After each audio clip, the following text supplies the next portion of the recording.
Thank you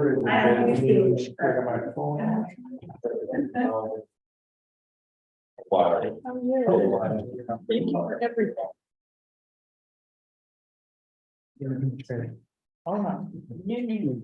Excellent. Whenever we're ready, we can take roll and get started. Yes, we are ready. Awesome. Good best. They're called meeting. Oh, yeah, I'd like to call meeting order. Good start. To our special committee on the environment and resiliency. If the clerk could please call the roll. Chairperson Underwood, I'm here. Vice Chairperson Sanchez, Present. Councilwoman Anthony, Present. Councilman Espinal, Present. Councilor Royas, Present. 5 present. You have a quorum. Awesome. Thank you so much. And we also have acting director Kevin Essington with us today. Which is very exciting. Not Essington. Oh my God, I did that 50% of the time. Prompt. Kevin Essington is another excellent tenant. With us today.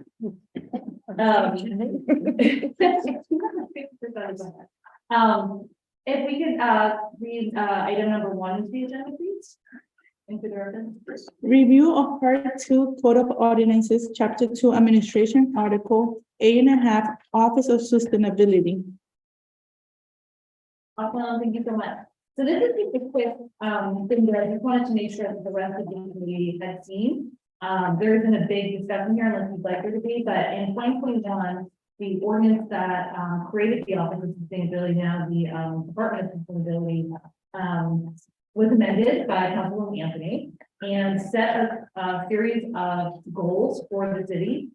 Initially, when we were creating this committee, we thought, oh, maybe we should make a commitment to implement the state's act on climate legislation. But actually, that's already in here, you guys. We've already made that commitment. So if you see on the bottom, and for folks in the audience, it's on the website, the open meeting portal, but just to say out loud, that in 2021, we committed to the following citywide goals. 1, to be a carbon neutral city by 2050, with the following interim targets: 50% carbon-free electricity by 2035 and 100% by 2050. 30% of which will be local renewable generation. I won't read them all, but just some highlights. 48% of residential heating will be converted to heat pumps by 2035. 45% of commercial heating will be converted to heat pumps by 2035. Well, 11% reduction in VMTs, vehicle miles traveled, by 2035.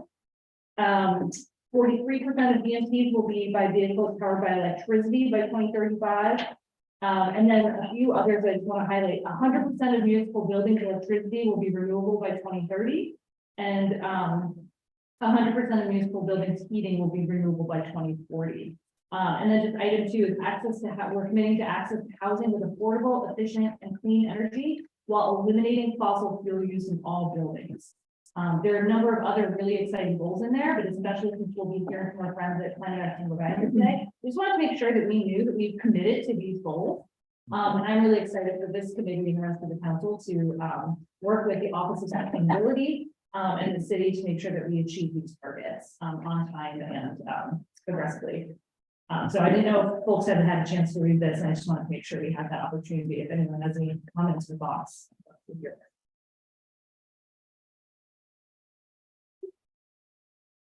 Yeah, Heather. I always have comments and thoughts. I am confused by I guess like what this ordinance commits the city to. Like, I think that they're definitely targets or goals. So have a little bit less bite or teeth in them than kind of like a mandate to meet these targets or goals. But also the way the ordinance is phrased is that the sustainability You'll create policy. the Office of Sustainability will adopt and promote the following citywide goals. And it just makes me like it seems to be kind of limited to our office or now department. And it's not clear to me exactly like how much beyond our department this ordinance applies. So just something that I wonder about since I've been looking at this ordinance. It's just it's not entirely clear to me. Like, is this a citywide thing? Is this what the sustainability department is working towards? Yeah. I think the genesis of this was the fact that the Office of Sustainability wasn't a separate department, standalone department, and I think so. Really, what this was to create its own department. I understand what you're saying, because before it was a piece of, it kept moving. It kept moving within, it came, you know, it was under public property, it was under, you know, it just was shuffled in all over the place. And I think what this did was just establish a separate department for this. But I do understand what you're saying. It does seem like, you know, why isn't this going to be, why does it seem just to be this particular department's and director's responsibility? I mean, at some point we could possibly amend it to try to expand upon that idea. You know, this is something that we're hoping that every department is going to be, you know, implementing or working on. I never read it in that way, and I think it's what you're saying definitely should be addressed. Yeah. No, that makes a lot of sense. And from my perspective too, I think the idea at the time that you wrote it was to give the department a set of responsibilities as its own department, but it makes total sense to have the climate work not just be the purview of five, you know. And it's really needs to be When all the work to get to these goals is collaborative with Yeah. other departments. Yeah. Like we can't do really any of it on our own. So if it's, if the whole city is, if this is intended to, be goals for the whole city to be committed to, it's just not entirely clear to me that the language in the ordinance is saying that. Would it be too much to ask? Sorry. Yeah. Would it be too much to ask for, do you have recommendations on the tweaking of the language, or might you have recommendations on the tweaking of the language or the amendments that we might put through? I haven't gone through it with like a red pen, but we could do that. Awesome. Yeah. Yeah, so what I'm like, just hearing Kevin is like, I don't want to misspeak for you, but I mean, really, it's the whole, every department of the city really should be Yeah. in coordination with this ordinance. Yeah. I know. Yeah. And unlike the state's act on climate, this is just obligating the Office of Sustainability and saying their citywide goals. So maybe an amendment is to say this is a requirement of city government across all departments. Yeah. Okay. I would love to push us to amend this. As soon as possible, that's a really solid point, and where this will land, I don't know, this committee or the ordinance committee, I'm assuming this makes sense for this committee. For it to land and, you know, get passed through, so I would love, and potentially next time we meet, for this to be on the table. And members of the committee or it's a member of the committee have updates to the things they'd like to see in the targets as well, the interim targets, if we're updating the ordinance that's in the like, for example, 50% carbon-free electricity by 2035. The state actually has a mandate for 100% by 2033. So I can just let's update that. Number one, but if there's other updates we should be making. Yeah, and I think these targets were all taken directly from the targets of the climate justice plan. So that's how we ended up with the numbers. And No, you forget that. I do. Thank you. And I was just looking at the fiscal note attached to it, and wondering where we are. This was supposed to be for fiscal year 2020, 2022, but starting in 2023. I wonder if where we are with these goals in terms of salaries and provisions and expenses. So I guess that's something you might not. I don't think I've ever seen that. Yeah, I mean, this is like a little blueprint. Yes. To figure out where we're supposed to be in terms of the budget for this department. So, Yeah. woo-hoo. Yeah. Timely. It's all. It's good timing on budget, yeah. And I do understand that the energy manager, that budget item is budgeted for well, given the quality of the energy. So just to say that. I mean, this is great, excuse me, Madam Chair, this is great, you know, because I think it was very thoughtful. We were trying to build this department out and staff it and have a budget, and so this is great. And we'll be hearing the full budget proposal from the Office of Sustainability Department, in May, mid-May, I think, so. Welcome, Pro Tem.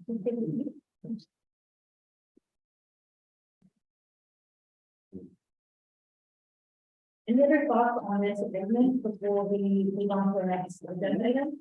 Sounds like the action item, we need to vote on this, there's public action, items that have to make some edits, come back and then we can vote bill so we can review our and actually approve. Excellent, and since we have visitors here from, who are not city staff, would you all be comfortable, Kevin, would you be comfortable, we have the climate action presentation before you, okay, that'd be great. Do I have a motion to change the order? Okay. Take it out of order, yes. Okay, would someone be going to make the motion to take it out of order? I'll make a motion to take the agenda out of order. Motion by Council, or Vice Chair Sanchez, seconded by, Councilor Boyce. All in favor? Aye. Anyone opposed? Excellent. Awesome, then can we please read, item 3 into the record? Report from Climate Action Rhode Island, climate priority from Providence. And who's planning to give the presentation? Is it Caitlin? We have a couple of us, but I'll just sneak in here. Yeah, and the first, if they have to swear you in, that's okay. I can do that, yes. The folks are gonna present to, stay standing for one minute. Please raise your right hand. Do you swear under penalty of perjury that the testimony that you are about to give is the truth, the whole truth, and nothing but the truth, so help you God? Yes. Please state your name and where you're from. Caitlin Sanford, Providence. Yeah, Gifford, Providence. I have to go here, Providence. Sasha Nidich, Providence. I'm sorry, you all climate action, I mean, Yeah. okay. So sorry. Thank you. Awesome, thank you guys so much. And if we could bring their presentation up. On- Yes. No rush.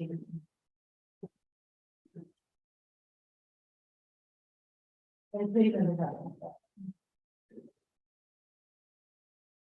while she's doing that, thank you guys so much for joining us today. Thank you so much for having us. It's a pleasure.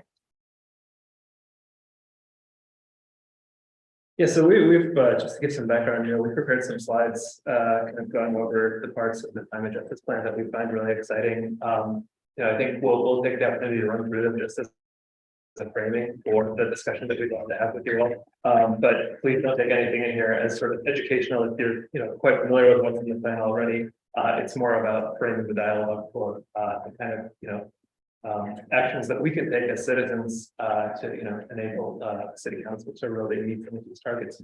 So maybe I'll start just with a brief intro on who we are while the slides come up. So my name is Sasha. I actually co-chair the statewide politics team for Climate Action Around. And Climate Action Around, or CARRY, is a group of a little over 3,000 members across our state. We're mainly focused on changing the way that we use energy, reducing the use of fossil fuels, and in particular, most recently, making sure the state is on track to meet our climate targets. Our actions are really divided broadly in 2 categories. One is we work, through legislative bodies and regulatory bodies, supporting legislation, supporting candidates for office that are going to be climate friendly. And then we also have a team that's focused on, organizing direct citizen action, staging protests, et cetera, mostly focused on pressuring institutions and banks in particular to divest from fossil fuels. So it's sort of a 2-pronged approach, within the system and, outside the system. So our purpose here today is we're all residents of Providence. We're really excited about what's in the climate justice plan. And we'd really like to highlight a couple of key points that fall in line with CARRY's priorities. A large part of that is focused on reducing our emissions. Where do those emissions come from? How can we change that? So maybe we'll just run through these. Sorry, hit the next slide. Yeah. So I already mentioned this. We do have, kind of a politics team and fossil fuel finance team statewide, and then we do have these local teams of which Providence is one. And as I mentioned, we are the state affiliate of 350.org, which is a citizen advocacy organization focused on climate. Go ahead. Sorry, next slide. I think I mentioned some of these already, so you can skip through it. Really, it's all about, working with legislative and regulatory bodies as well as taking active actions. Really a broad focus for us, again, reducing emissions. I think also importantly highlighting environmental justice and ensuring that our whole society is really transition to carbon-free energy. Next slide, please. So as far as the climate justice plan, decarbonizing buildings is really a big one for us. So as far as statewide emissions are concerned, buildings are a little bit under 30% of Rhode Island's annual carbon emissions or carbon equivalent emissions. For city of Providence, it's 70%. So buildings are even larger, working well focused at the city level here with the local team. In addition, the state has really made some great strides in tackling other sources of emissions like our electricity generation with the 100% Renewable Act that passed last year. And really we want to give credit to the city council here for implementing community choice aggregation recently. That's a huge step toward greening our electricity supply and also saving our residents energy or costs for on their energy bill. So what can we do, around buildings? And there are some great ideas in the climate justice plan already that we'd love to talk about. Sorry, next slide, please. Really, a lot of it boils down to how our buildings are heated, where the energy comes from, and what kind of energy it is. Heating really is the majority of use for both commercial and residential buildings, and right now, pretty much like 90% of our state's buildings, I'm not sure about the city level data, are heated by fossil fuels. So a key component of decarbonizing our buildings is switching to electric heat and then fueling that with renewable electricity, essentially, which the state and the city, are hopefully already on track to adopt. A big part of that is changing over to heat pumps from things like oil and gas heaters. As I think we just heard earlier in the meeting, there are some, fairly aggressive targets for what we need to hit with our residential and commercial heating kind of makeup of these 48%, 45% converted by 2035, just over a decade from today. Next slide, please. So part of this is also understanding, so we can kind of mandate people to convert to electric heating. How we fund that is a big question, and also tracking the progress that we're making, and maybe even just starting by tracking what is the energy use, particularly with larger commercial buildings. You're probably familiar with the building energy reporting ordinance that's come before the city council before. We're really excited about that. We've seen policies like that in other cities like Boston, New York, and we think really tracking and collecting data is really the first step to understanding how the energy is being used and where we can, make it most effective reductions. So next slide, please. I'll skip these. Essentially, City Council of New York has passed some really exciting bills to us, or ordinances, I should say, that focus on converting to electric heat. You can skip the details, but essentially, there are pieces of model legislation out there that we can use to sample. Next slide, please. So right, and it comes down to really, part of the justice portion of the climate justice plan is really how can we do this for all of our citizens, right? How can we make sure that the households that can't yet afford transitioning to a heat pump, which sometimes can cost $10,000–$20,000, although those prices are going down, how do we make sure that everybody is able to do this? Because it's not only a matter of like converting part of our heating supply, it's really everyone has to do this to meet those targets in the action climate and city level targets that we have here. So out there, I'll leave it over to Caitlin and really welcome more dialogue and how we can help, any part of this passing bureau, advocating with various local bodies or anything like that they would make with those graphic. Thanks, Sasha. Hello, such a pleasure to be here with you, counselors. Caitlin Sanford, Treasurer of Climate Action Rhode Island. You can go to the next slide, please. Another area that our group is quite concerned about that's familiar to you all is about the health impacts of, these polluting industries, the highways, everything that are going through some of your wards that you're representing, and how these are affecting our communities, our children. You can go ahead to the next area. So this is showing, the frontline communities. Here a map of lead levels in children, throughout the city, really just being, this is from the climate justice plan as well.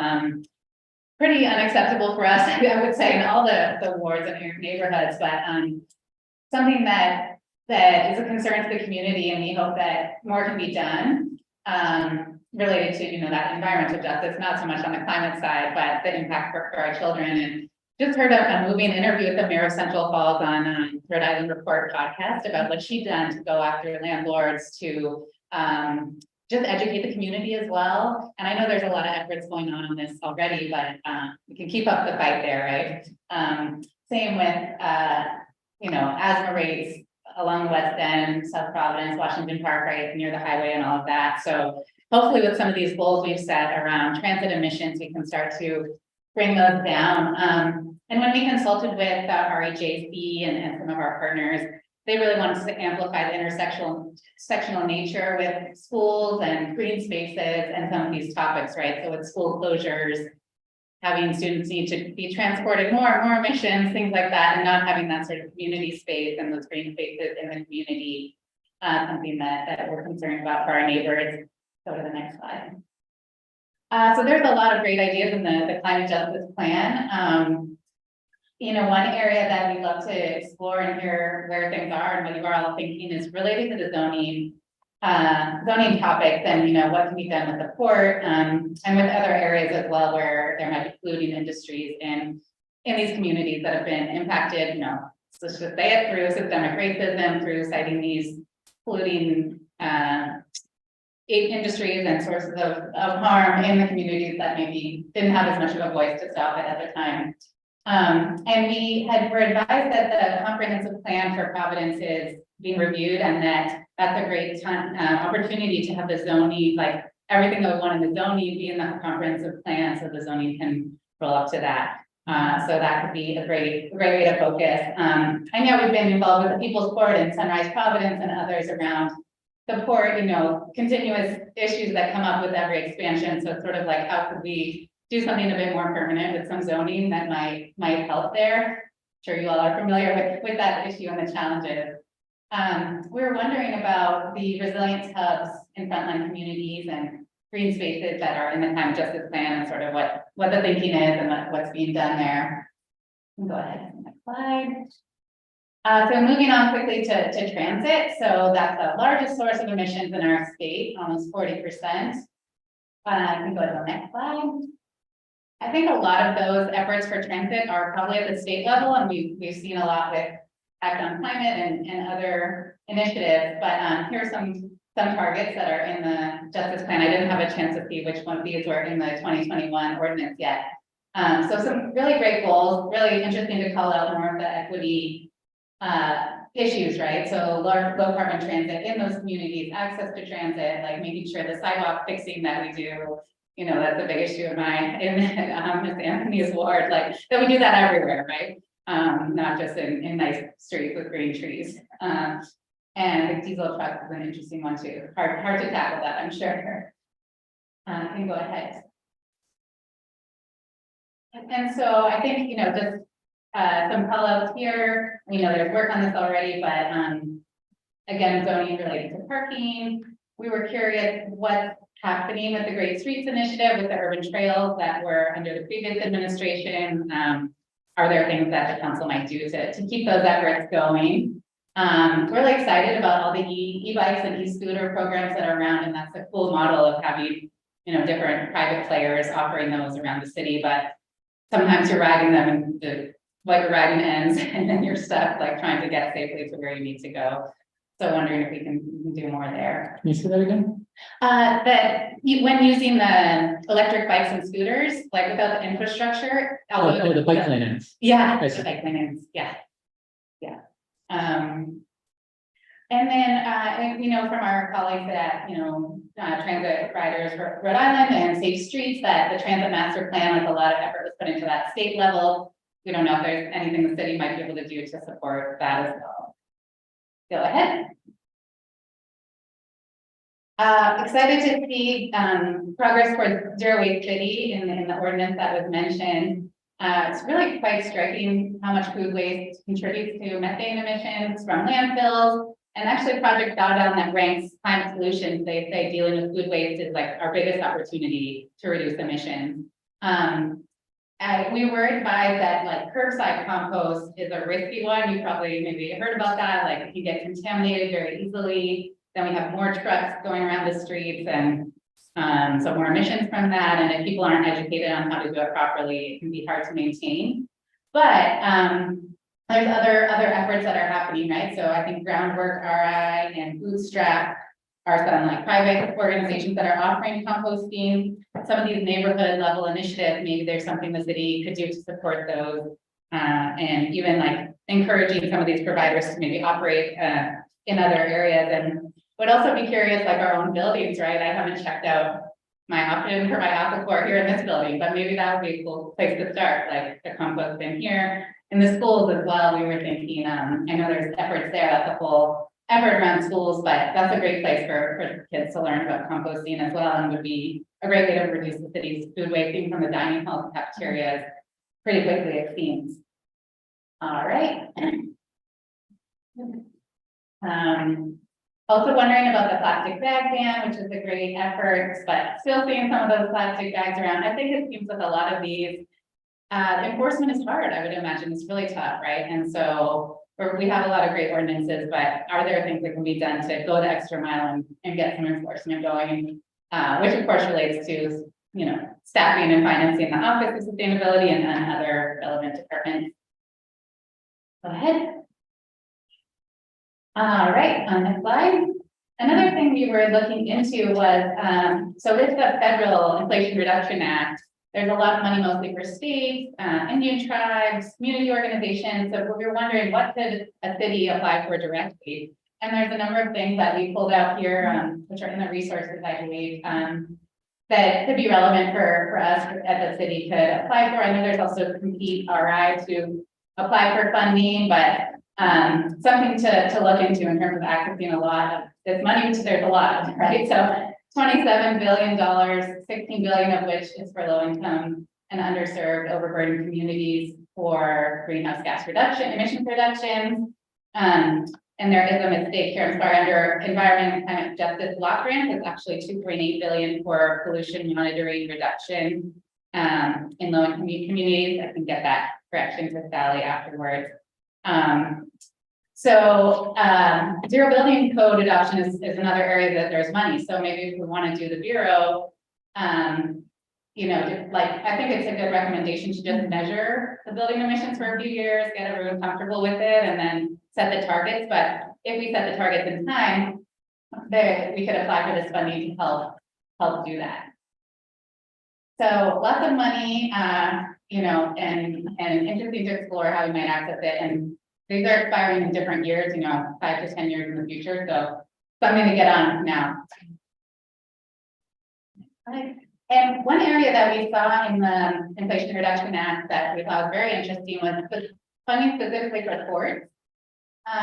So under the Clean Air Act, but they're amending it to allow $2.25 billion specifically for zero emission and clean energy technology in ports.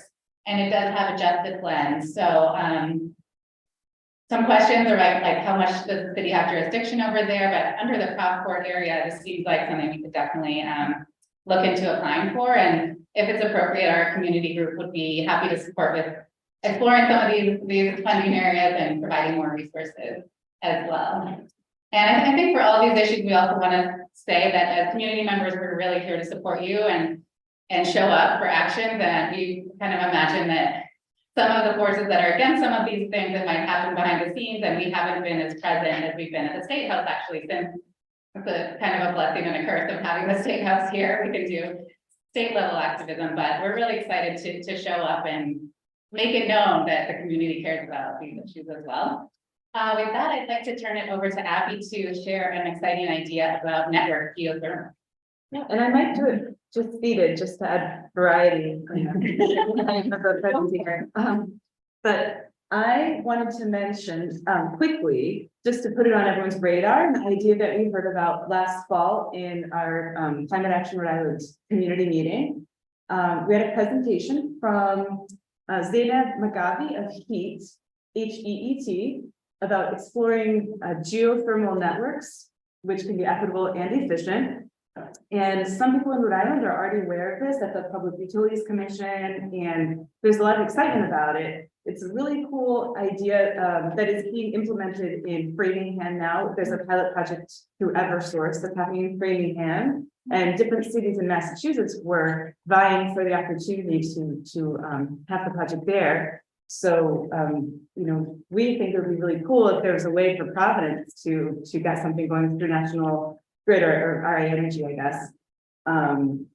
And the presentation was really fascinating that Sienna gave us in September. It's actually on our YouTube channel. It was really informative. She had a lot of detailed data. So this is the kind of thing that would go a long way towards decarbonizing buildings in Providence, energy efficiency. We learned that Rhode Island is very well suited to this because she goes into details about the landscape, and this could be profitable to the utility. So there's actually a very good chance that if we, people were behind this and kept pushing for it, that we could have this in Providence. And I know the Public Utilities Commission is evaluating the future of gas in the methane pipelines because of the Act on Climate bill. So because of the Act on Climate. So we just want to keep it on everyone's radar and say that we would be very much in favor of geothermal networks. I guess I'm next. I'm Gail Gifford, and I'm part of a newer project for climate action in Rhode Island. And we don't have a slide here, so you just have me to present that. But our End Fossil Fuel funding team, we have a new project going, which is to decarbonize banking and investments through the municipalities around the state and also to the top nonprofit organizations. And we chose those because we feel like those are areas in which we have some leverage as opposed to over private companies. One of the things we know nationally is that while investment in renewables has surpassed investment in fossil fuel funding has not decreased at all. And the current Republican platform nationally is to increase fossil fuel spending and production. So back in 2013, the city council here passed an ordinance to decarbonize the city's investments, to disinvest from the top 200 fossil fuel companies in 5 years. And and it was a unanimous vote. From what we have found out, and I think council members Underbroad, right? That didn't happen. That wasn't followed through. There was disinvestment from the top 15 coal companies in 2015, but the 2013 ordinance was never followed through on. So this would be an opportune time, given that you're looking at what your goals are here, to add decarbonizing, not just investments for the city, but also banking, that the big banks and actually the city does have bank accounts in a number of those banks. So that top 60 banks that we're concerned about, Bank of America is in the top 4. City has banking there. It has banking at Santander. It has banking at Morgan Stanley, at US Bank, at State Street Global, investments at Vanguard, and there are a few others that the city has investments in, which we received that through the Access to Public Records request to the city. So hoping, our recommendation would be to add into this, because what we know about that fossil fuel funding is that it really undercuts efforts to reduce emissions. And there's a national study that was produced, it's called the Carbon Bankroll, which looked at 10 major publicly traded companies in the United States.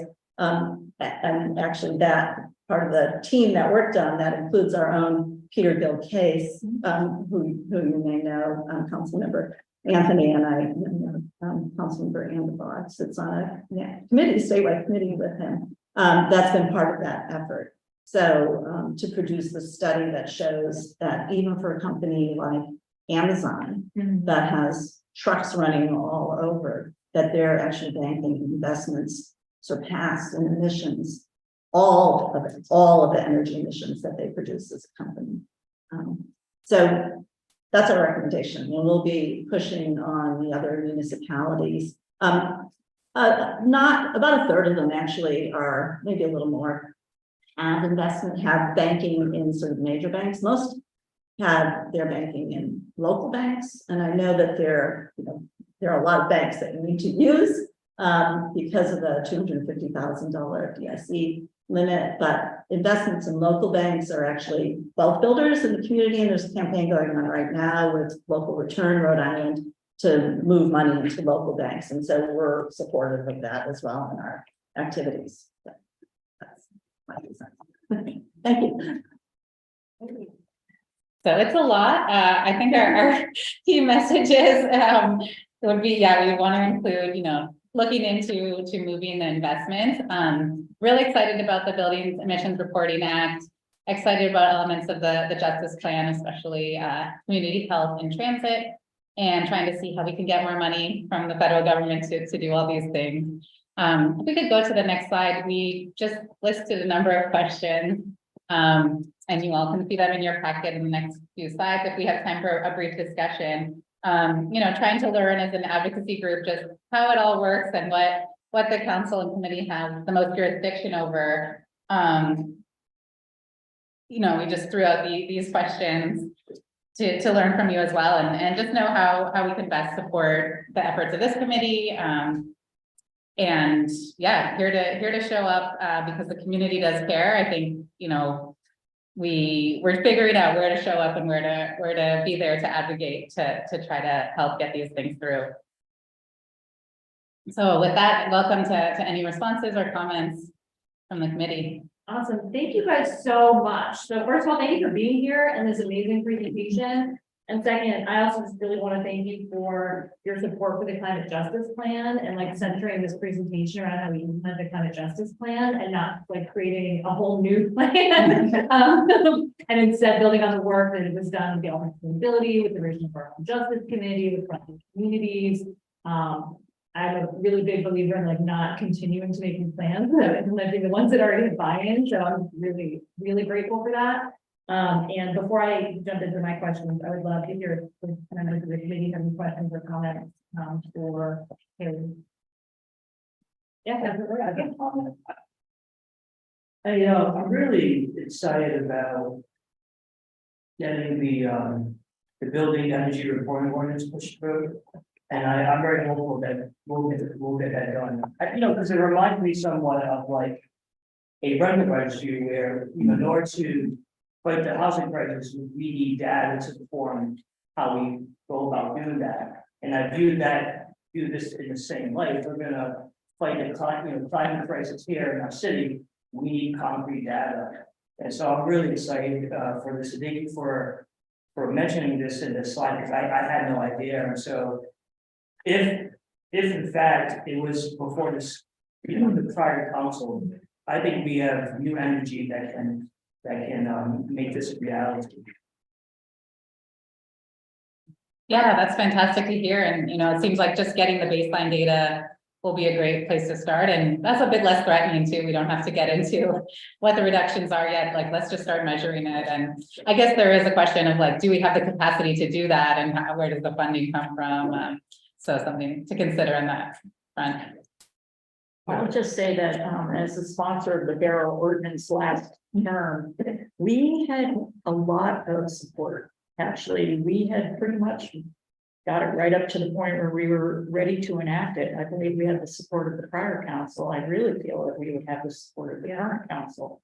The issue that held us up at the very last minute was, the mechanics. So we, at that point, Narragansett, that National Grid was going to be sold, which it was, and we weren't sure that our new utility company, Rhode Island Energy, was going to have the capacity to help us with the implementation.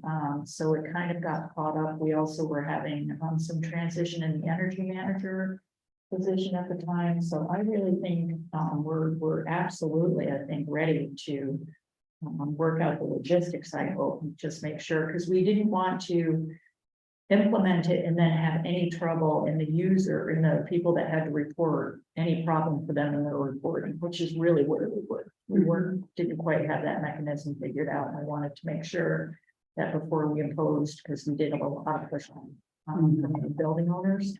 We didn't want any regulations or more requirements, but I think we pretty much had them supportive, and it just was this mechanics piece. So I really feel like we're really positioned to try to get this open. Yeah. Sorry, had there been dialogue with National Grid?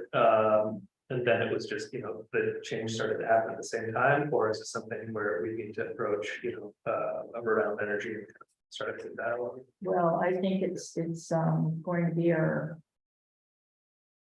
director's job to reach out to them to talk about, I think it was the NSTAR program. I don't know can't remember exactly. You're the energy manager. It was the energy manager reporting thing. And we just have to make sure that we have approached them, or Rhode Island Energy, to make sure that we have the capacity and the capability of doing that with them. And we're moving on that, I believe. Yeah, and for members of the committee, I just resent the ordinance that Councilman Anthony had sponsored to Chris, our policy director, so she would see it, but I'll forward that ordinance that didn't pass, but to you also, and see what it looks like. Yeah. So can you put me on that? Yeah. And can you include Yeah. us on that? I think that with Bureau, the concern that I know that the last director was trying to work out was determining whether the utility would be able to aggregate the accounts in a building owner's, so a large building would have many energy accounts associated with it, and the reporting requirement is onerous if they're required to kind of compile all the data from all of the accounts in their large building. So typically with like a bureau type ordinance, the utility will compile all of the accounts in a building, in a large building for the property owner to make the reporting easier. So determining whether Rhode Island Energy has the capacity or ability to do that is, I don't know what the question was, but it was, what are the hurdles to implementation? That's one of them. I think that another concern, just based on hearing about ordinance from kind of our peer municipalities and cities and towns in the region, is that it does take quite a bit of staff time to implement. So I'm a little bit concerned about that. We have one energy manager on staff. He's already doing 34 projects, at any given time. And I feel like in Cambridge, they have somebody that just does and I think that's these slightly larger than us, but not out of the, it's not like a New York City comparison.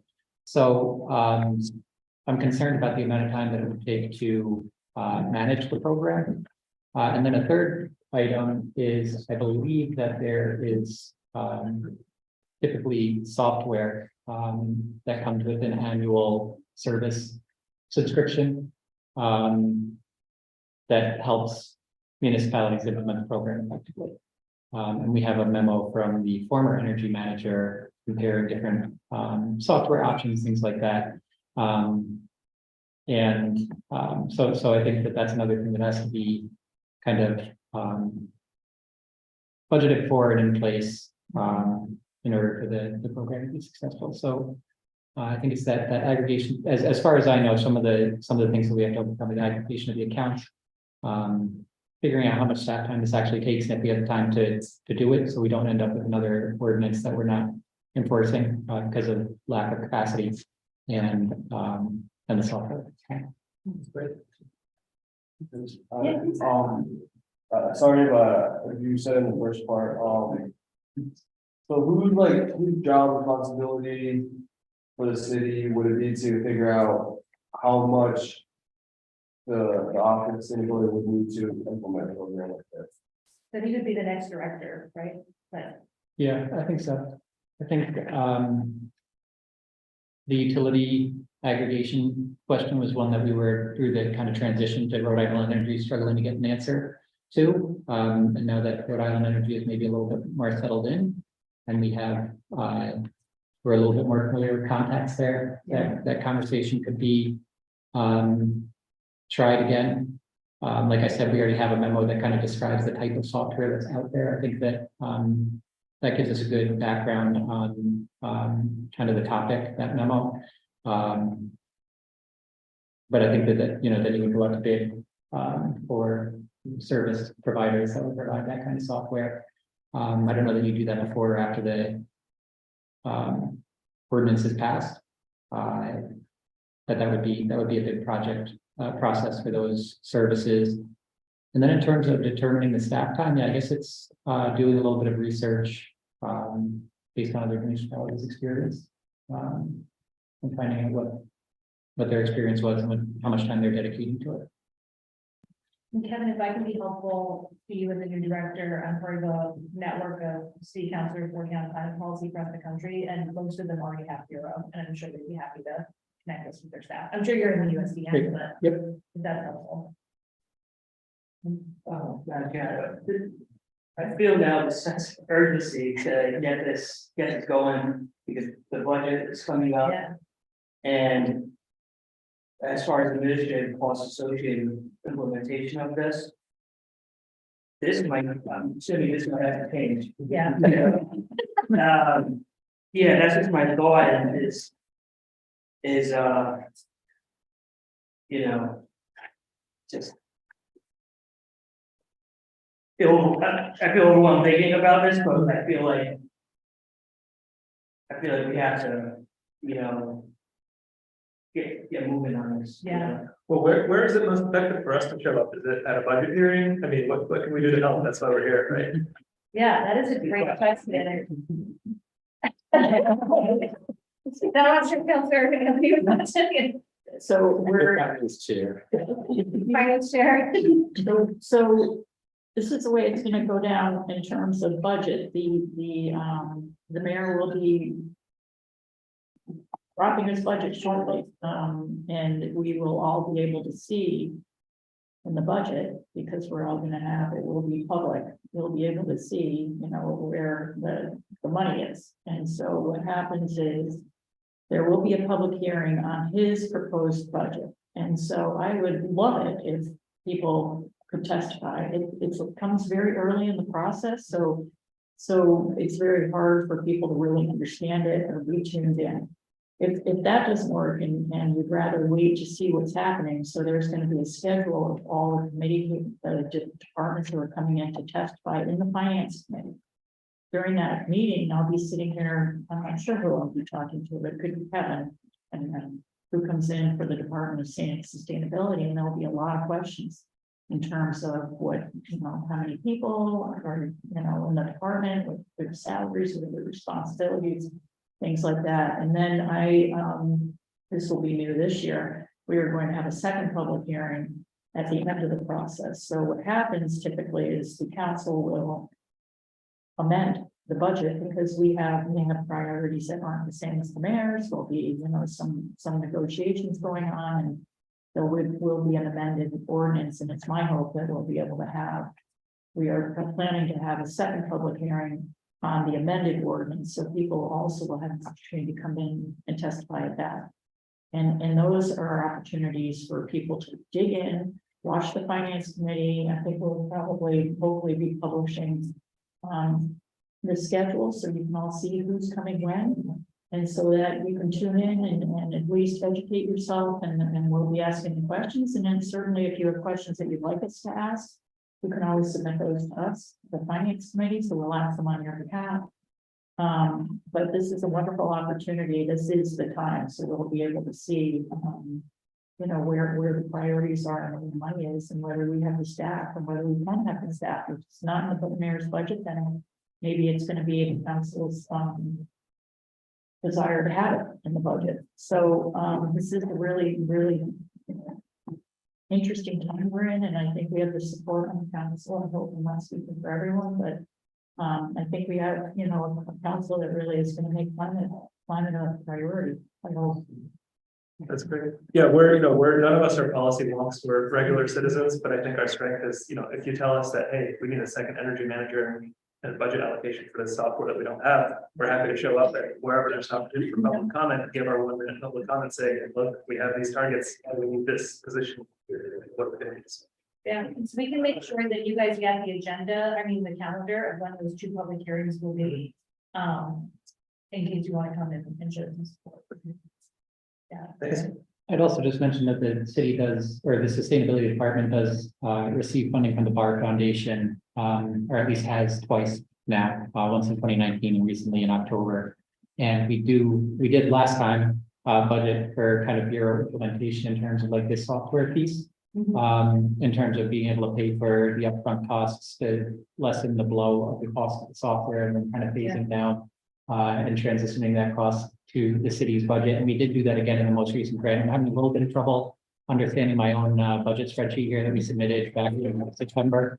But I think that we have about, kind of 50% of the costs for there's like startup costs in the first year, then the subscription fee, and then just the subscription fee going forward. And there is some money here as part of foundation for the software costs. So we last time I think we ended up having to reallocate the money to something else. Let's make sure we don't have to do that. And I'm really glad also that you guys included this slide about the IRA funding opportunities, especially like if the assistance for zero energy code adoption could be helpful for Bureau. I think that's a conversation we had with Kevin and also with the new director of policy and resilience, who starts in early May, who is a friend to climate change, or friend to climate change. So I think going after these opportunities can help boost. Are there other questions from committee members? Oh, yeah. I don't have, well, actually, I do have a question for Gail. You have a report on exactly what you just gave us on the decarbonizing and making investments. I can send you. Could you send me what you have, or send us? Yeah, if you send it to me, I'll make sure it goes. Yeah, thank you. Because that is, and then the second thing is just geothermal, so exciting. So I think that is our future. I'm really appreciative that you guys have focused on it and are educating everyone on it, because really it's the education. People don't understand the possibilities. And so having a group like yours, which is so active and so you have a large number of people, just your excitement and enthusiasm, that you're going around talking about it, I think is so important. And then the final thing, if you don't mind, I'm sorry to take so much time. The comp plan process. It's going to be critical that the climate justice plan be incorporated into our comprehensive plan. And so we've been waiting because we have a wonderful opportunity. It's once in every 10 years that we have to update our comp plan. So we've been waiting for the mayor and his staff to get up to speed, just to get themselves organized. But I have been talking to the director of economic development, Cassandra Thomas. I know this is going to be a big priority for the planning department to jumpstart this process. And I think it's going to be a really robust process. And so when you have your group show up at the public forums, which we will get more of an idea of what that will look like. I think we're going to have a council as a whole meeting on it, and then we're going to launch it in various areas, but it's going to be so important to have your group to be attending all those community meetings to really push hard to have the climate justice plan implemented, incorporated into the content. Fantastic. Keep an eye out for that. And one more question I have, was to do with you raising it. Thank you for the presentation. I'm very excited about the IRA, the different opportunities that we might be able to access. So my only ask would be, do you see any municipalities doing any innovative initiatives with that? Definitely just send it to us, just make sure that one of us is aware. I know we've started some conversations with different orgs around that, but I think there's a lot of potential that we definitely need to take advantage with those federal dollars.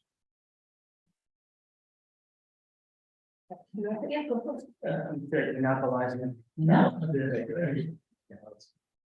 I just want to say, down the road, I would love to invite you all to my neighborhood meetings and give you speaking slots to talk about some of the priorities and just inform. I don't know it all, and I would love to help for you all to help me get the message out to residents of the city. Yeah, we would love that.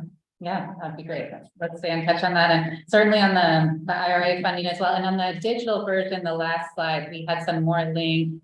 There's a few good articles about the IRA funding here, and like the Climate Mayors group doing some things, but we'll keep an eye out.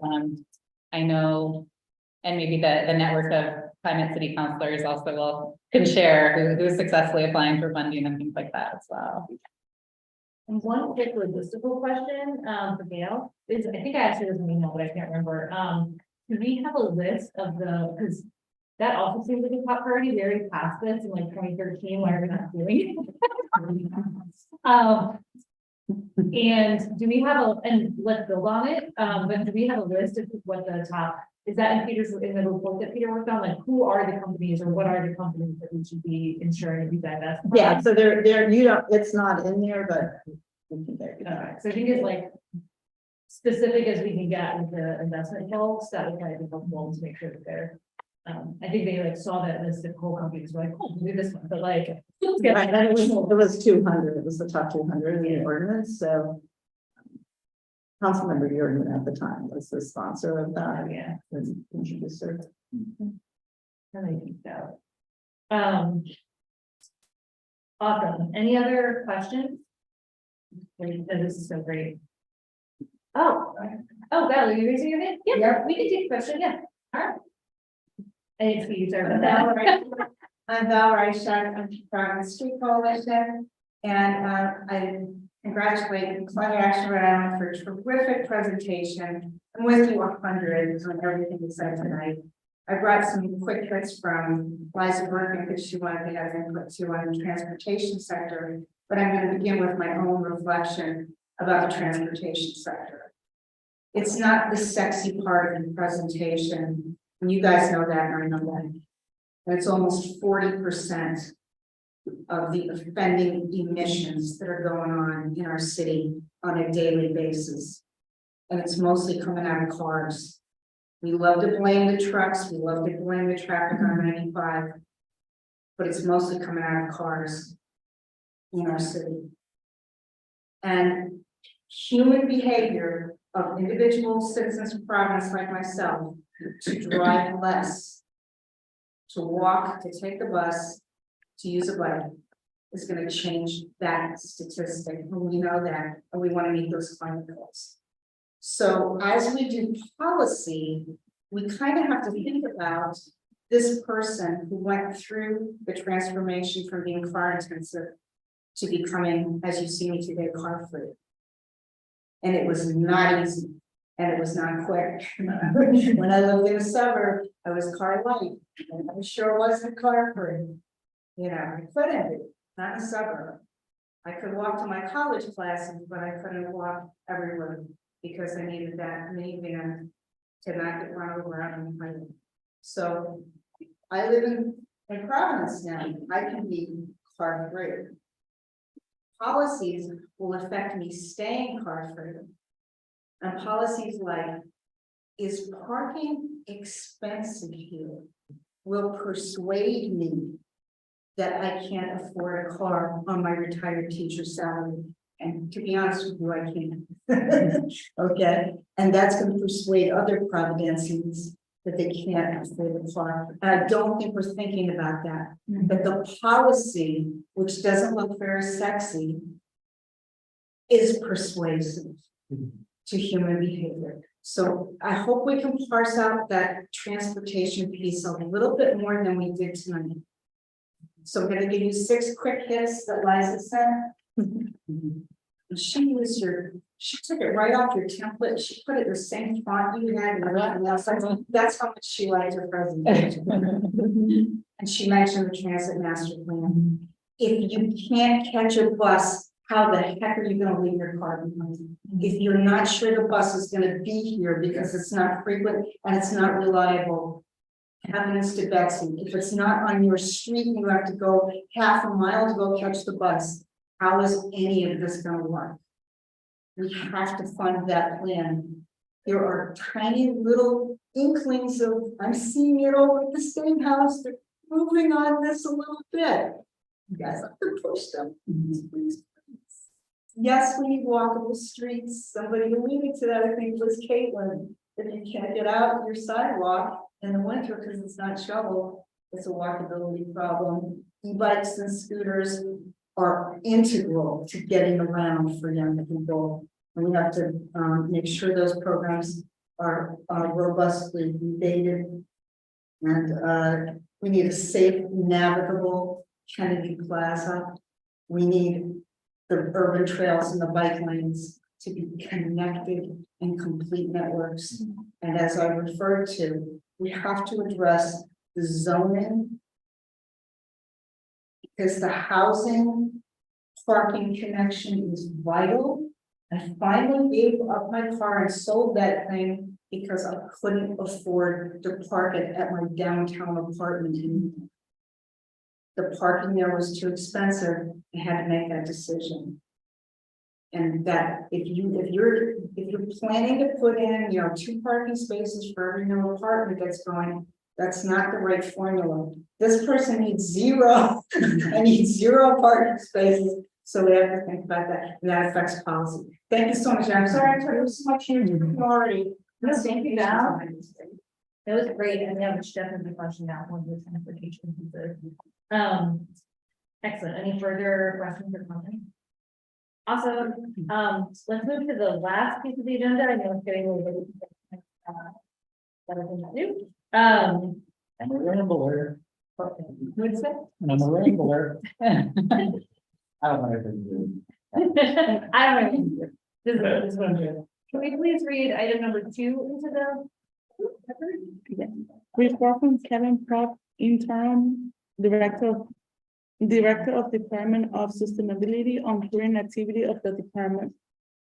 So Kevin, you're so excited you're here. I didn't ask for like a formal presentation or anything, but I didn't. Yeah, that's perfect. Yeah, but just thought, especially since this is our first full meeting, if there were some updates or direction you wanted to share with us about your department. Well, first of all, I realize that some of you may not have a hard copy of the climate justice plan. Is that true? Hi. This one for the record. Cool. Thank you. Can I get it back? Something? Okay. We only have about 4 copies left. Do you have it in PDF? You can send me. It's 5 more. No, I'll give it back. You can send it by PDF. So I think that just off the top, the sustainability department is pretty committed to this giant climate justice plan. We're proud of it. It was created back in 2019. The staff that created it in partnership with community and the administration that created it have kind of all since moved on. The community's still there, but all the staff and administration has moved on. But I feel like there has been enough continuity in the office over that time period and enough commitment to this plan to keep this top of mind for all of us. And it really does drive our department's work in a way that I haven't seen a plan drive municipal work elsewhere that I've worked. Right, plans are often kind of like a means to an end, where it's like, okay, we've got this plan now, we can get this grant, and then the plan goes on the shelf. And I feel like that is not what this plan is about. The plan sets a target of being carbon neutral citywide by 2050. So that's municipal operations and kind of all of the residents and businesses in the city. Electrifying the cities, buildings, and fleet, so municipal building and fleet by 2040. Those are 2 of the kind of important top line energy objectives in the plan that we're focused on. And then I think that really the most important and interesting part of the plan is really the second section, which is about collaborative governance and bringing in community members and centering their voices in the governance and decision-making process, and shifting power from kind of policy and decision makers to local residents, making sure that their concerns are addressed, and especially centering the voices of our frontline community members that experience disproportionate impacts from climate change and past policy decisions. So that's just to say that we take this plan seriously, and are really committed to implementing it. With that being said, I think that the plan is kind of a 30,000-foot view, and it is kind of a smattering of kind of like targets and strategies. And it's not clear to me that the strategies get you to the targets or how much the strategies cost to implement, or what the targets would cost to implement if you had strategies that were going to get you there. So it does feel like, you know, some kind of addendum to this document, something along those lines, a roadmap, a framework, an implementation plan, financing, you know, a realistic look at the finances and how we get there. I think that could be an important tool and an addendum to this plan that would help us kind of better prioritize what we're doing. Because right now, you know, there's 5 of us in the office. We are collaborating across the city as much as we can. But, you know, it's like we pick up this strategy here, that strategy there. It feels opportunistic right now, rather than really focused and strategic sometimes. In terms of some of the current work that the office is doing, I did kind of write down a couple pages worth of ongoing projects, and I'll try to get through them quickly. I don't know what time it is, but oh, yeah, we got time. There's no specific end right now. Yeah, okay. It was still 8 on my calendar, so prepare for 52 minutes of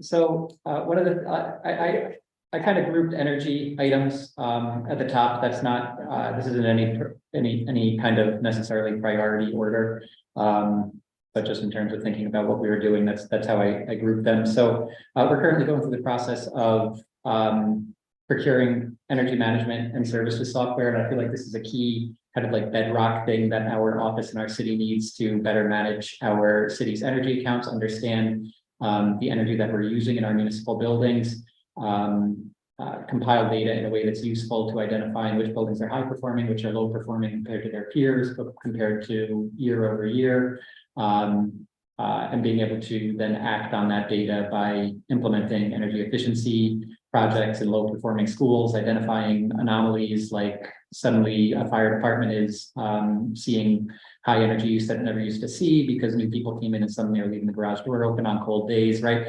This is really going to be key to giving us a lens into our energy use, and I feel like we have the experience in our energy manager right now, who just started in December, to really utilize that data to make decisions that are going to help us use energy in a better and more efficient way, and help us transition to more efficient energy and electrified energy.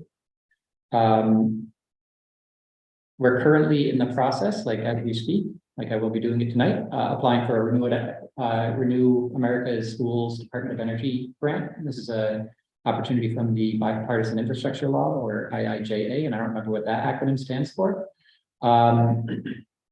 You're allowed to apply for up to $15 million, and we're going to apply for $15 million. We're looking at the electrification, energy efficiency improvements, and solar rooftops at 2 Providence elementary schools that are able to support this type of retrofit without kind of a full gut rehab or rebuild.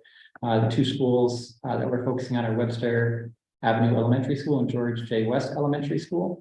They're both kind of in the greater Olneyville area. One in Silver Lake, one kind of in the southern part of Mount Pleasant, surrounded by Manton Valley and Olneyville.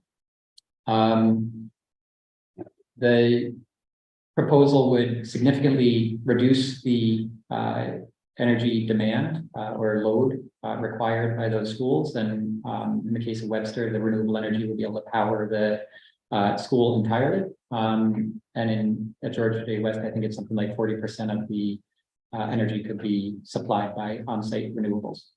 So we're really excited about this application. We put together a concept paper on this in February. We were invited to, it was super competitive. We were invited to submit a full application, which we took as a good sign. And we have people from the school department, public property, sustainability, mayor's office. And we're working with community partners, labor unions and apprenticeship programs. So kind of a big coalition here to try to get this all across the finish line by Friday at 5 p.m. So we're excited about that, and it's by no means guaranteed that we'll get this money or get all the money we're requesting, but it's been a heavy lift. But I feel like it is, we have a good shot at it. So there's $80 million available total for the whole nation, and we're applying for 50 million. So that's why I say I'm not certain that we're going to get any, and I'm certainly not sure that we're going to get the full 50 million because that's a competitively available funding. So we'll see where we land, but we're excited about the project in general. Yeah, before you keep going, Council Sanchez' question. Do you get my letter of support for that? Georgia West is in my award, so I'm just. Let me confirm that tomorrow that we have that. Who did you send it to? I'm not sure, it was the staff. To I okay, will check with Sean. What you say? Sean. Okay.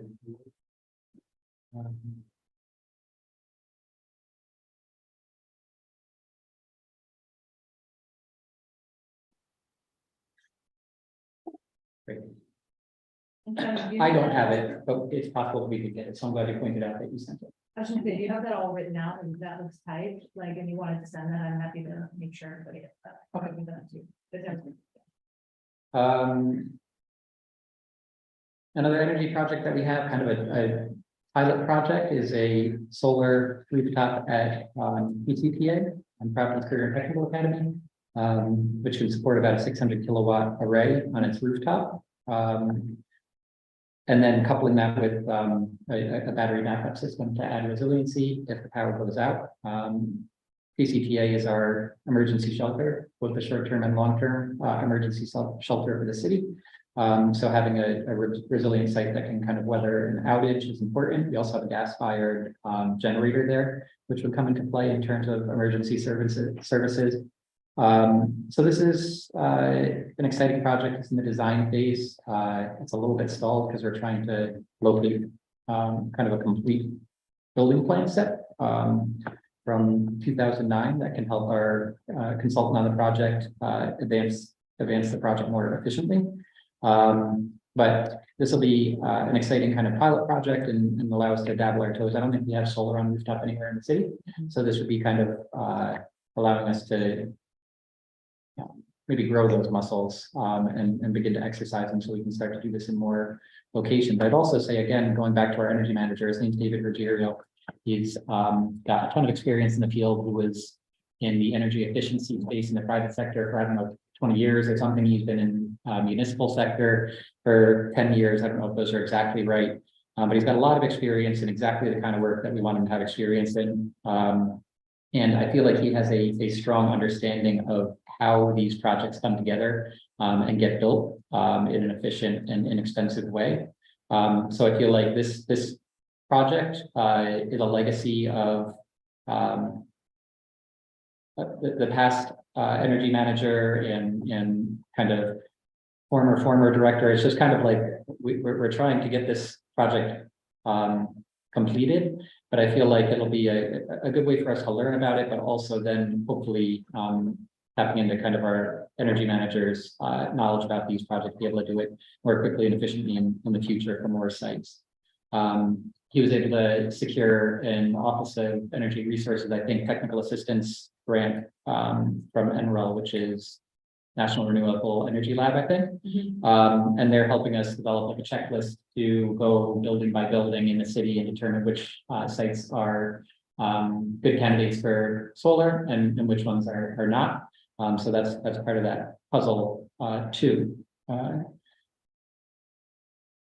Another energy project that's been ongoing, also stalled for another reason, but it's an OER school lighting program. So this was to upgrade kind of typical older lighting in 3 Providence public school buildings, Platteville, Bonita Sanchez, and Leviton, to LED fixtures and lamps.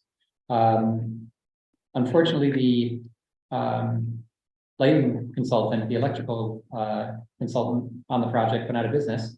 during the project. So we have a meeting on this on Monday to get the project back on track, but this is through a program at the Office of Energy Resources, their funding program entirely. It continues to have money and actually got an infusion of more money that we'd like to tap into to do more projects like this in the future, ideally with a consultant that doesn't go out of business.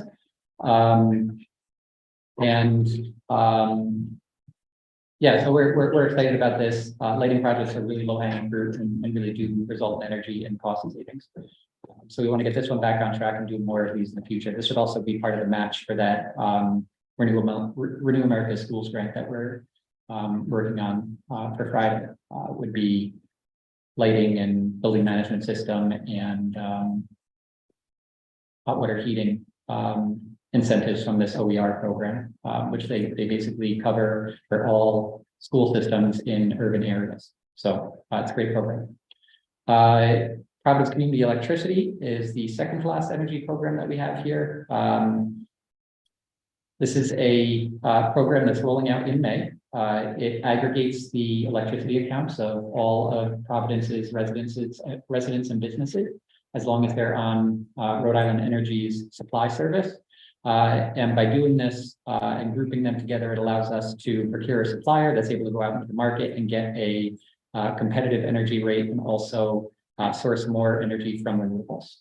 So those are the two main, well, there's really three goals: offer another choice in the market compared to what's out there right now, and a choice that people can trust. Some of the kind of third-party suppliers are Shady. You said it now. On the record. So this is an option in the market that people can trust. They know it's vetted by kind of the city and 6 other municipalities in Rhode Island, went through the process, and is ideally going to have a track record of success.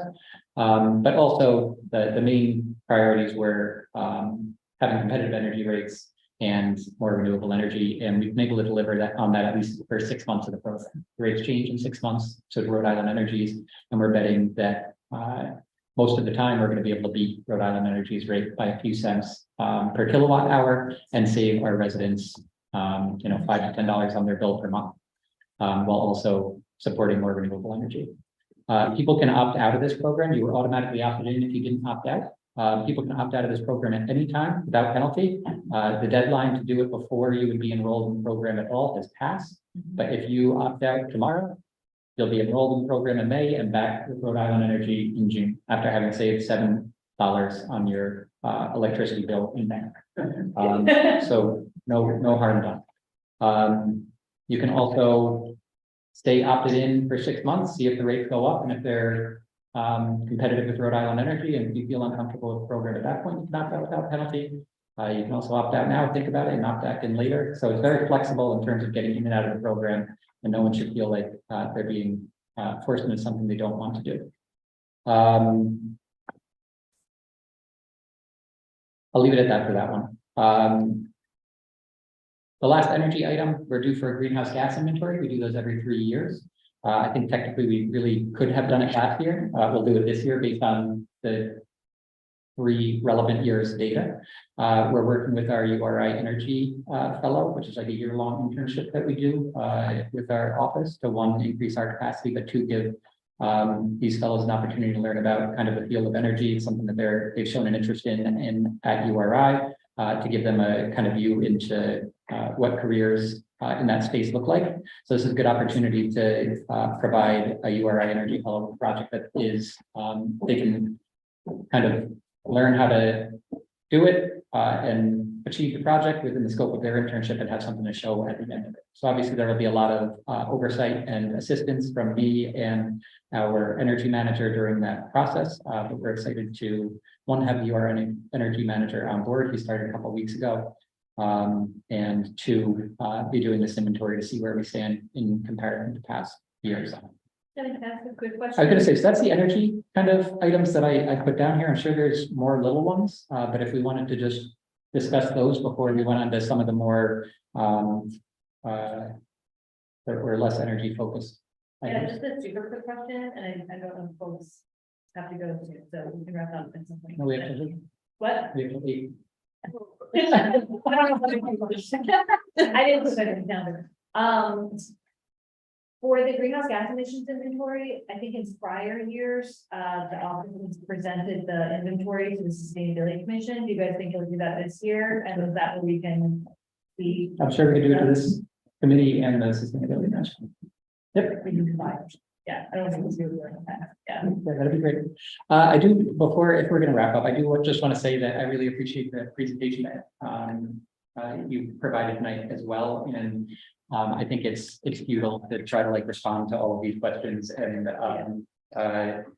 items in the time that we have tonight. I would be happy to set up a meeting with one or all of you if you wanted to come in, and we can kind of go through the point for point, and you can get an update on where we stand on these things. Some of these things I feel like we are already working towards. Some I feel like we are working towards, but just are not gaining a lot of traction on. And some of them, it's like we don't have the bandwidth that we're not working on, even though we would like to be working on them. So I can give you a rundown of what category each of these fall in, if you're interested in setting up another time to talk about that. So thank you for coming in and putting this together tonight.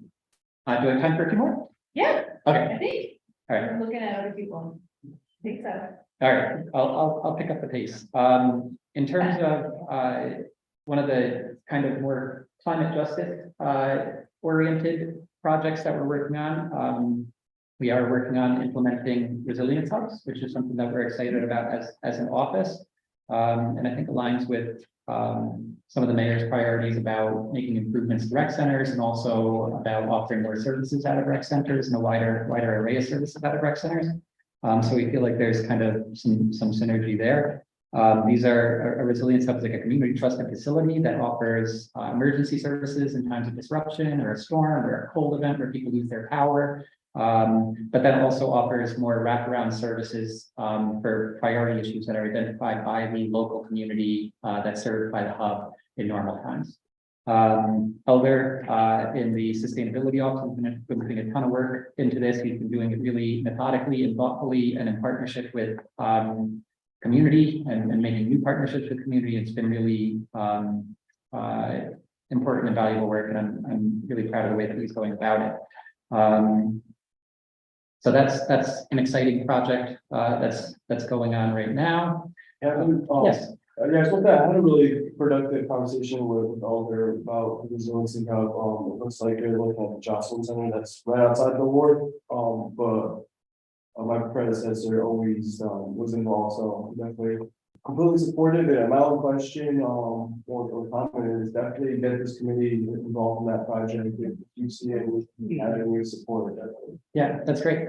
Yeah, and we are looking at a site having a site.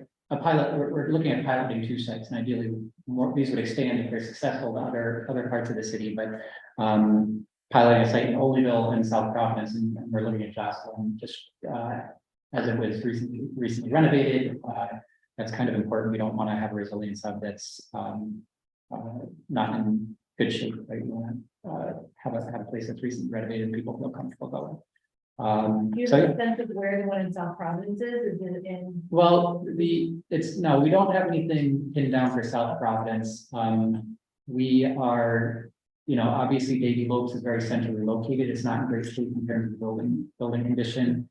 And another project that the sustainability is working on is using funding from a few different pools to make some efficiency and energy upgrades to that site. But that's kind of small potatoes in terms of what the facility needs. So Davy Lopes is always in the conversation for this. And then again, because of the recent renovation and its location, the Elmwood Community Center has also been something that we could look into. But I would say that the momentum in Olneyville is a little bit further along than in South Providence right now. And this is like a collaboration again with community, but also with public property, rec center, HEMA, right? Like all of these kind of partners working together to make improvements to the building, make sure that emergency management is on board and part of the solution for kind of those times of need. And then the rec centers are on board with the program that's being operated. So it's kind of a big collaborative effort. And like I said, Elder's done a really good job jigsawing all those pieces together. Yeah, I just want to add a really interesting, part of it that was presented to me at least, was that it looks like there's gonna be a budget for, like stipends for community members, that are involved in like the working group, so. Yep. Gonna be compensated for the time. in those. Yeah, that's right. So the funding that we have to work on resilience hubs primarily comes through that Bar Foundation grant as well. We did set aside funding in that application to provide stipends to both kind of like steering committee members in this development phase, and also what we're calling Green Justice Zone cohort. We haven't settled on any, but these Green Justice Zone cohort or climate resilience. I can't remember. I'll just toss a few names and acronyms around. But this could be a group of like, let's say 6 to 12 people that are meeting regularly. Again, I help identify those community priorities to develop the partnerships within the relationship within the kind of service area of the hub to make sure that they're coming into the hub. And so, yeah, and they'd be compensated for that time and effort. Yeah. And then also the USDN Urban Sustainability Directors Network also has funding for those type of stipends, and we're trying to figure out if we can leverage funding we've already got and tap into that to be able to broaden the scale of the stipends that we're offering and the number of people we can offer them to. Okay. Public Street is another project that we're working on. This is kind of a project that was identified as a priority by the South Providence community and specifically kind of the advocacy that happens around both environmental issues and the bay and kind of port issues and access to the port and concerns about community access to the waterfront and the impact of the port operations on the neighboring communities. After a lot of advocacy by those groups, the public street right of way, the city-owned right of way, was designated as a kind of official CRMC access point to the water, also known as the right of way. That's great, but public street right now is really not a very attractive place to visit the waterfront at. Public street from Allen's Avenue to the waterfront is given over entirely to asphalt. There's no delineation between where pedestrians should be and where many trucks that use that road are supposed to drive. There's no vegetation, so it's a very hot place to visit in the summer, whereas a lot of other communities or neighborhoods in the city go down to the waterfront to cool off during the summer. If you go down to the public street during the summer, you're just going to be in the sun. So the goal of the project is to make aesthetic improvements to delineate that space for safety and access to the waterfront between pedestrian and vehicle traffic on public street, to make stormwater improvements, focusing on green infrastructure that will treat and filter that water before it's able to be discharged to the bay, and a variety of other kind of co-benefits associated with the project.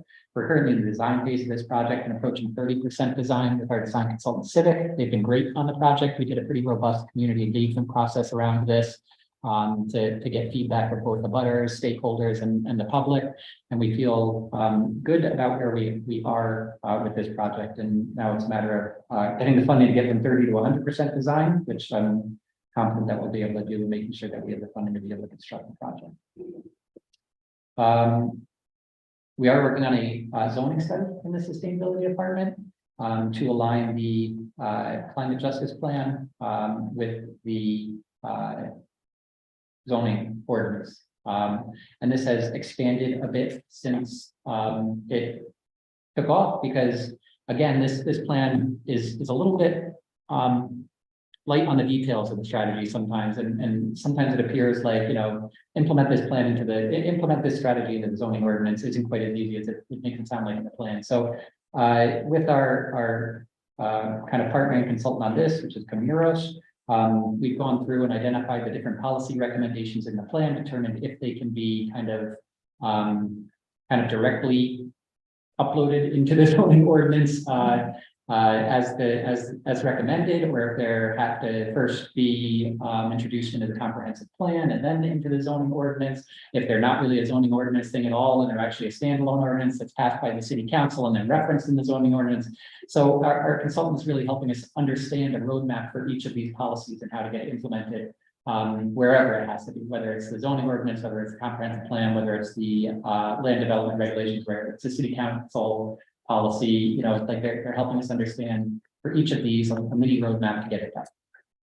Yeah. Oh, I think Councilor Roy has a question. So, you had, so I guess my question is like, did our legal department not have capacity to kind of, work through whether the process would be, it would go to ordinance or wait for the comprehensive plan? Like, what are you, a consultant helping us? Is that the question? Yeah, I guess that's the question, yeah. Yeah, why not our legal department? I think that the consultant brings a deep knowledge of like land use policy that allows them to determine what the best way to implement the policy recommendation of the plan is. That and also kind of has the facilitation skills. Like what we hired them for is exactly what they do. Whereas I'm not sure that if we went to the legal department and said we want to implement a climate justice plan, they would really know what to do with us. We do have, it's me, Elder, member of the REJC, Bob, Azar from planning,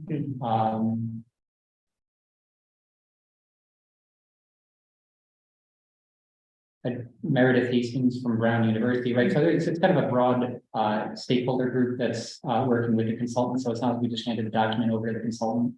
And it's really been their job to facilitate the conversation of, okay, what is the recommendation of the plan? What's possible in terms of implementing that plan through zoning or some other policy solution? And is this something that we want to pursue and present as part of this final report?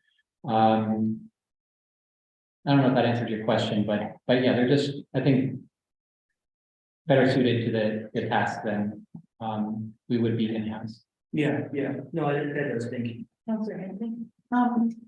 Well, I'm thrilled to hear the group of people involved in that, because I think the right people are there, because I think what had happened prior to that, before we had Hamburger left, I think there was some talk about trying to incorporate the language from the climate justice plan into the comp plan, and there was some problems.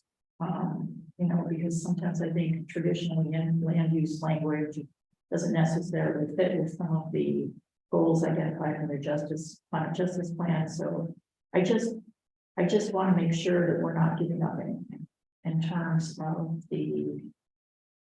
that we're not compromising too much to not. I don't want to not implement, follow the intent of the plan. And so I assume we've got the right people at the table and be able to work that out. Yeah, and I think that probably the more, in my opinion, the more impactful policies may end up with a roadmap. Rather, I kind of see us at the end of this presenting a zoning amendment, right? And the zoning amendment will have a list of the things that we can do now. But the list of the things that we can do now is a little bit limited because of we're working off of a comprehensive plan. The zoning ordinance and the comprehensive plan have to be in line. That's a state law. And you can't really amend your zoning ordinance if that amendment is not supported by the language of the comp plan. And this plan was adopted after, right? So I think that what can jump directly from here to zoning will be limited And we will end up with a lot of those mini roadmaps for the more, I think, impactful and meaningful community policies that I think you're talking about. Yeah, but we're certainly not ignoring. Yeah.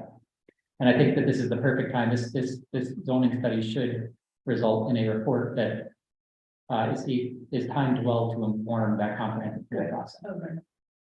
Yeah, I think speaks to what came up earlier in the climate action Rhode Island presentation about the need to engage on climate in the comp plan so that it can reflect going forward. Any other questions for Kevin? You guys do so much, so I'm just like, I can't believe it's like a staff of like 4 to 5. It's just crazy down for this volume of work. So I think we can think of this as the start, because I am getting a look from the three counselors. And I want to respect that.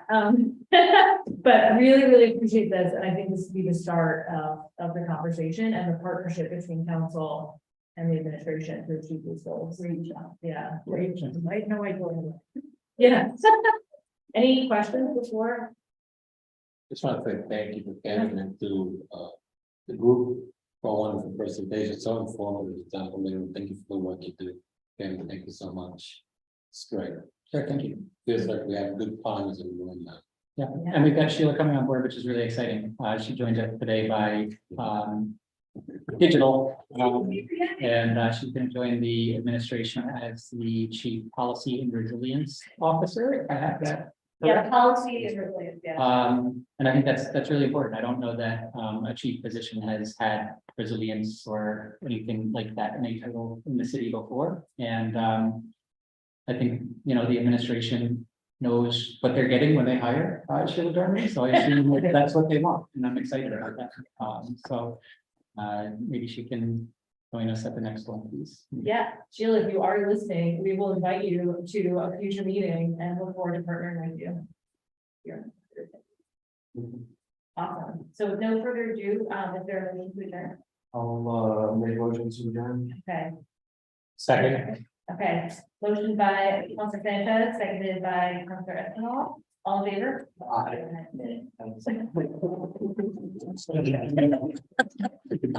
And Sheila said she'll be there, so. Thank you all so much. I thought it was mine the whole time.